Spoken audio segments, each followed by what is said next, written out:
Vous pouvez vraiment applaudir, applaudir vous très pouvez très très applaudir, fort. vous pouvez vous rapprocher également. L'association 3AK, on peut les applaudir parce que franchement, c'est exceptionnel ce qu'ils font.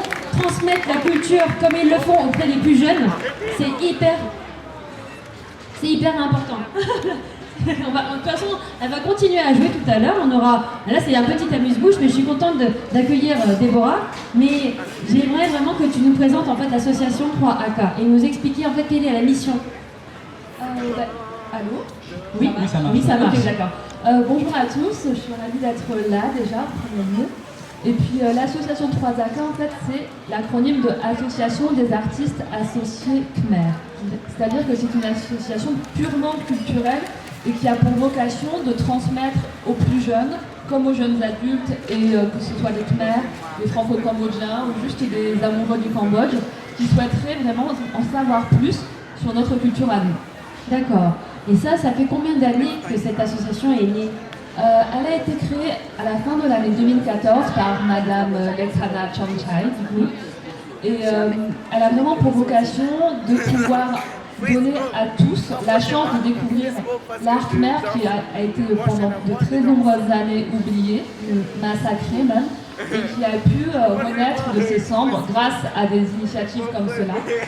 Et en plus, ça permet aussi de donner la possibilité à tous les Cambodgiens, comme aux non-Cambodgiens, de pouvoir pratiquer, de découvrir et de vraiment connaître toute la culture cambodgienne qui est très très vaste et surtout, je l'espère, très très belle comme vous allez voir. Ah ben, on a vraiment hâte de voir ce spectacle incroyable.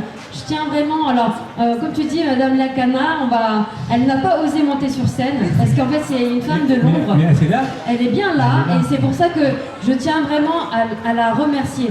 Parce que ces initiatives-là, je vais quand même parler de son parcours parce qu'elle est trop modeste et trop humble pour s'exposer comme ça.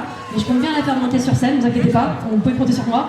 Parce que franchement, des femmes comme ça, c'est souvent des femmes exceptionnelles qui n'osent pas s'exposer mais qui font des missions incroyables. Et cette femme, en fait, qui a quitté le Cambodge à cause de la crise et de la guerre, a dû fuir son pays et a été déracinée. À cause, justement, vous connaissez le régime de Pol Pot qui a décimé près de 3 millions d'habitants.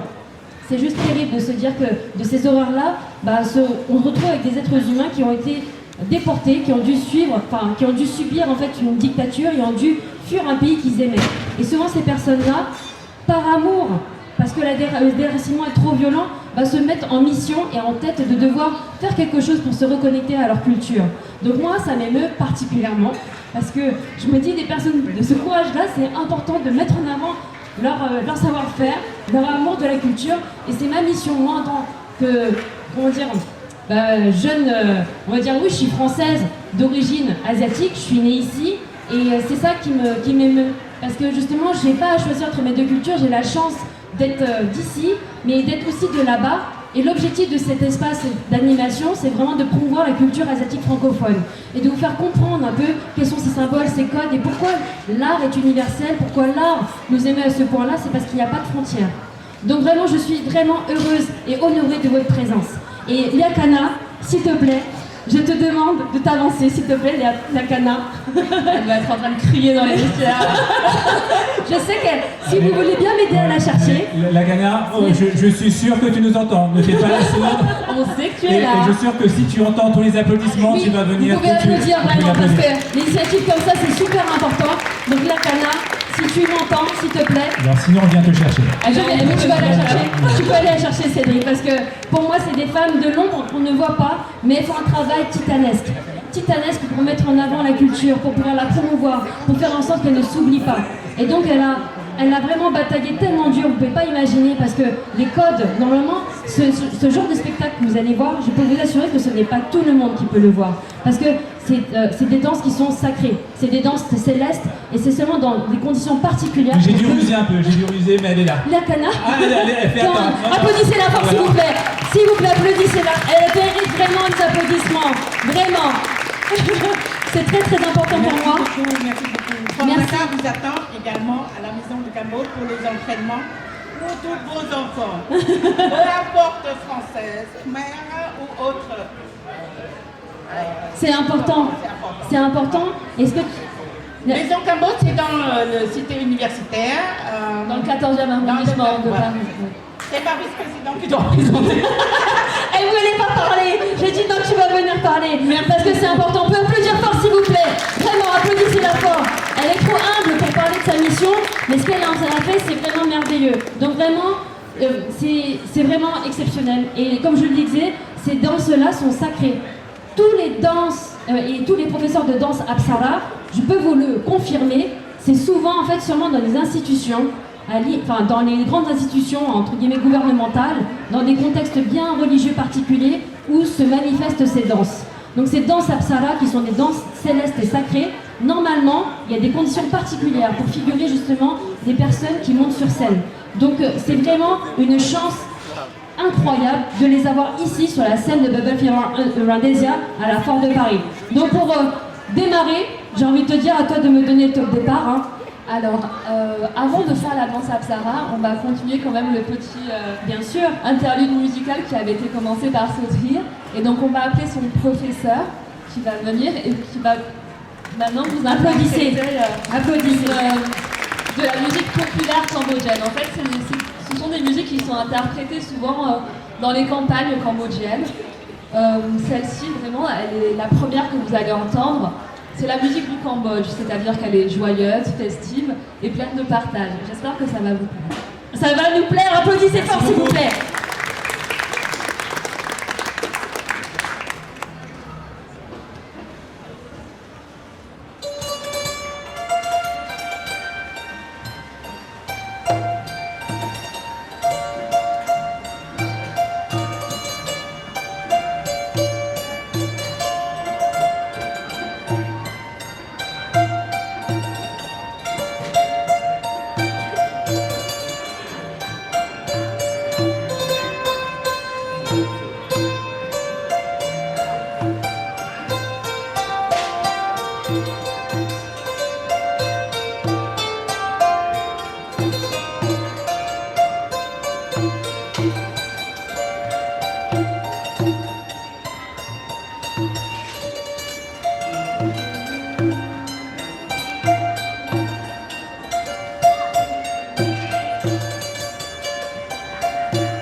Bravo et merci pour cette première musique. Donc il faut savoir que Sotri est vraiment très doué déjà premièrement, parce qu'au niveau de l'apprentissage de cet instrument, il n'y a pas de partition, c'est juste par mimétisme. Le professeur montre et l'élève apprend comme ça, donc c'est assez impressionnant. Et du coup, il va y avoir encore une deuxième musique qui va vous être interprétée. Et elle est aussi typique du Cambodge. En fait, au Cambodge, il y a 3 saisons, on peut dire. La première saison, ça sera la saison des pluies. D'accord. Puis, on a la saison sèche et l'été. Mais entre les deux, on a ce qu'on appelle l'éclair de l'automne. Et l'éclair de l'automne, c'est ce qui va vous être interprété tout de suite. Applaudissez fort, cher public. C'est juste magnifique.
beaucoup aux artistes.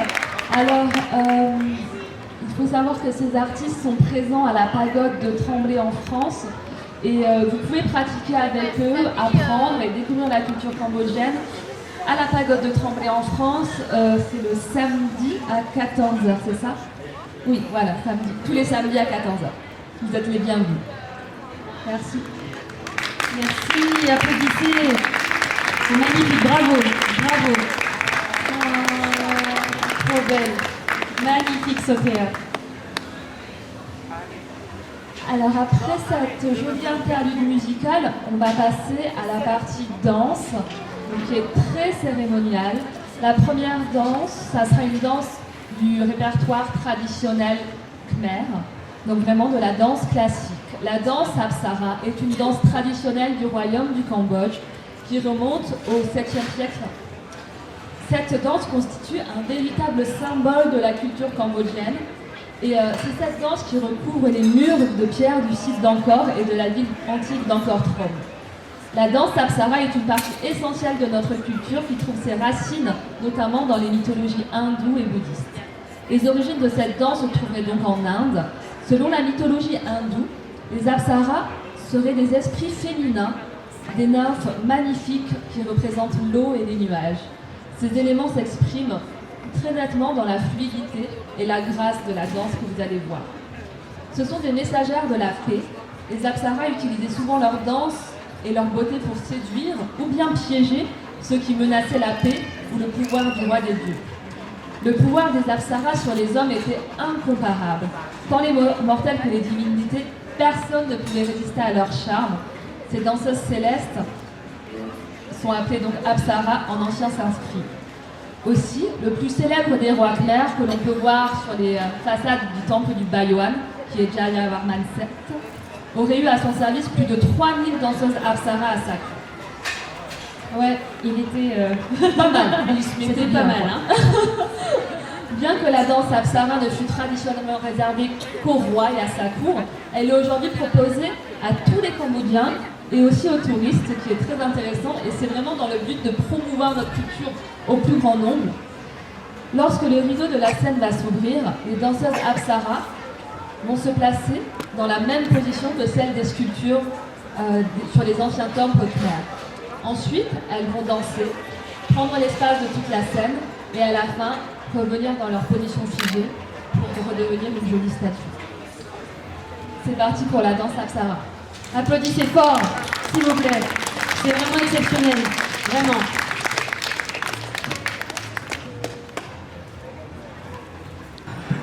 Ah, c'est voilà, on y vient.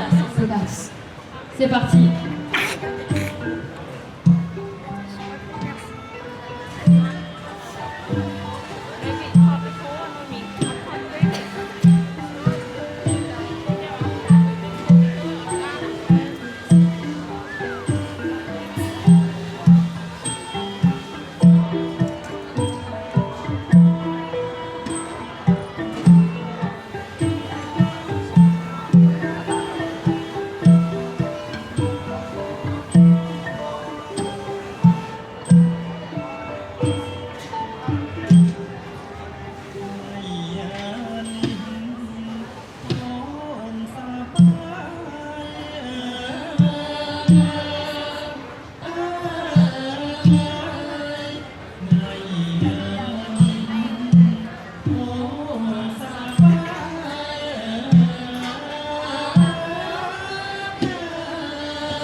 Magnifique.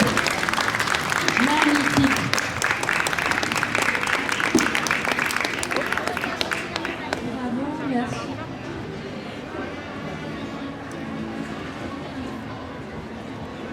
Oui, merci beaucoup à Clou Vanida qui vient de vous interpréter la danse Apsara. Donc, Clou Vanida, c'est une des professeurs de danse de notre association. Et elle s'occupe particulièrement des danses traditionnelles et classiques, donc, mais aussi des danses folkloriques. Donc la deuxième danse que l'on va vous interpréter, c'est une danse folklorique. Et d'ailleurs, c'est ma préférée du répertoire folklorique parce qu'elle est enfin, vous allez voir.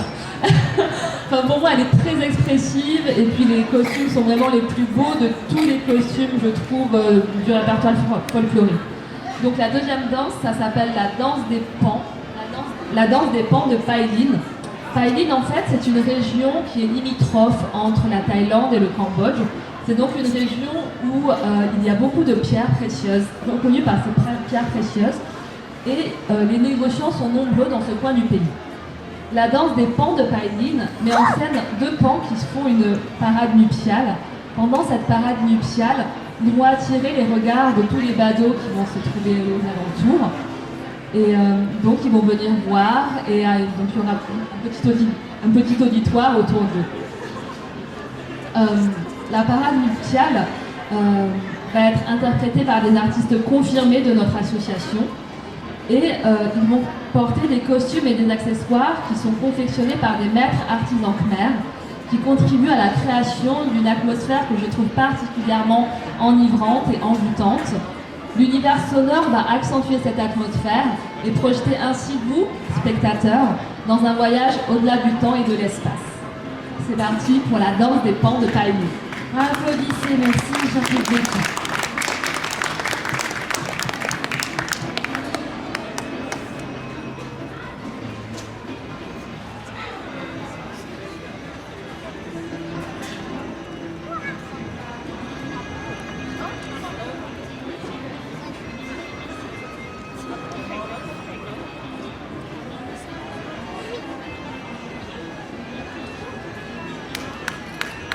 Applaudissez.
tape des mains, c'est parti, on tape des mains.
Vous pouvez remonter sur scène. Merci beaucoup. Merci. C'est juste incroyable. Merci. Applaudissez fort. Bravo à tous les artistes. Merci à tous, merci. Alors, cette danse des portes de Païli, elle a été interprétée par Sobankor et Loklu Retri, qui est professeur dans notre association, et Sobankor, du coup, c'est notre meilleur élève, tout simplement. Merci. Félicitations à tous. Bravo. C'est magnifique. Merci à tous. J'aimerais juste, avant de quitter la scène, parce que là je sais que vous allez partir, c'est juste comprendre aussi depuis combien de temps vous pratiquez en fait la danse tous. Si vous pouvez partager auprès du public, parce que c'est vrai que je sais que la communauté khmer est très discrète, on est très modeste, mais le travail que vous faites est exceptionnel. Je sais que c'est des heures et des heures de travail, de répétition constante, et c'est important de comprendre en fait pourquoi vous avez décidé de transmettre à cette nouvelle génération. Donc si quelqu'un veut bien, c'est peut-être prendre la parole. Bonjour tout le monde. Bonjour. Bonjour monsieur, dames. Comment allez-vous? Un petit peu français. C'est pas les khmer. Ça fait longtemps, c'est pour le politique. C'est très longtemps. À peu près 3 ans. Non, 3 ans. Voilà. Bravo. On peut applaudir. Donc c'est devenu une vraie passion, non? C'est incroyable.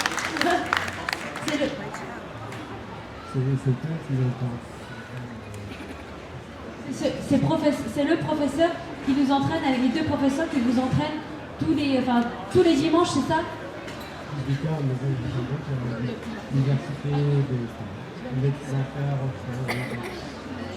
Donc pour tous ceux qui sont intéressés par la culture khmer, sachez que les 2 professeurs qui sont ici enseignent et partagent leur savoir justement à la Maison du Cambodge, la cité universitaire. C'est bien ça, d'Enfer Ranchereau. donc on saura où vous retrouver. En tout cas, je tiens vraiment à vous saluer, à vous remercier. La Cana, elle s'est encore cachée, mais voilà, je tiens à le dire, elle s'est encore cachée, elle n'est pas là. Mais en tout cas, vraiment, vous pouvez les applaudir très très fort, vraiment, bravo, parce bravo. que la culture, c'est vraiment important. Et d'ailleurs, je tiens à mettre en avant aussi le fait que vous soutenez pas que la culture, mais bien au-delà de la culture, pour pouvoir continuer à la préserver, c'est d'arriver à élever les enfants du Cambodge, à les élever, à les faire grandir. On sait qu'au Cambodge, il y a une extrême grande pauvreté, il y a une très grande misère sociale, et que beaucoup de petits-enfants n'ont pas la chance de grandir ici en France, de vivre dans un pays en paix, de naître dans un pays où il n'y a pas la guerre, où on n'a pas connu en fait, on a une condition sociale finalement qui nous permet d'accéder à l'école gratuite et d'avoir un enseignement de qualité. Il faut quand même le reconnaître qu'en France, malgré tout ce qu'on peut dire, et si on doit critiquer, je tiens quand même à dire que l'enseignement général est accessible à tous, chose qui n'est pas forcément le cas au Cambodge. Et donc c'est là où je veux faire intervenir, et je sais que 3AK est partenaire constant depuis toujours de l'association PSE pour un sourire d'enfant, et je souhaite vraiment mettre en avant vraiment toute la dynamique, parce que c'est pas tout seul qu'on arrive à créer des projets de cette envergure, que ce soit une initiative culturelle à notre échelle sur la danse traditionnelle khmer, c'est aussi à plus grande échelle élever nos enfants à grandir, à s'élever et à prendre connaissance que pour prendre l'échelle sociale, il n'y a pas d'10 000 solutions, c'est de travailler, mais surtout accéder à un enseignement. Et donc ça, c'est ce qu'a permis PSE, et je tiens à faire venir vraiment, on peut les applaudir très très fort. Merci 3AK. Tu confirmes, hein, Déborah, vous soutenez en fait la démarche de PSE, oui, je dis pas de bêtises quand je dis ça. Oui. Depuis combien de temps? Parce que là, c'est la Cana qui veut pas prendre la parole, mais qui est trop timide pour ça. Beaucoup plus au courant que moi, mais c'est vrai qu'il y a un lien très fort avec PSE. On aime beaucoup tout ce qu'ils font pour... PSE, c'est vraiment une ONG qui est magnifique, pour moi une des plus belles du Cambodge, qui permet à des enfants qui ont été récupérés dans des décharges, dans des endroits vraiment très compliqués pour eux, de leur offrir une éducation gratuite, de leur offrir une nouvelle vie possible. Et après, on arrive à avoir des jeunes adultes qui ont des parcours de vie exceptionnels grâce à PSE. Donc on peut applaudir très très fort Constance. Donc vraiment, merci à vous tous de soutenir la mission du Cambodge, qui est vraiment de partager la culture et de permettre au plus grand nombre de pouvoir s'initier à la culture, de comprendre. Et ça, c'est hyper important. Donc merci à vous tous 3AK. Merci l'association. Un grand merci Antoine Jeune. Merci.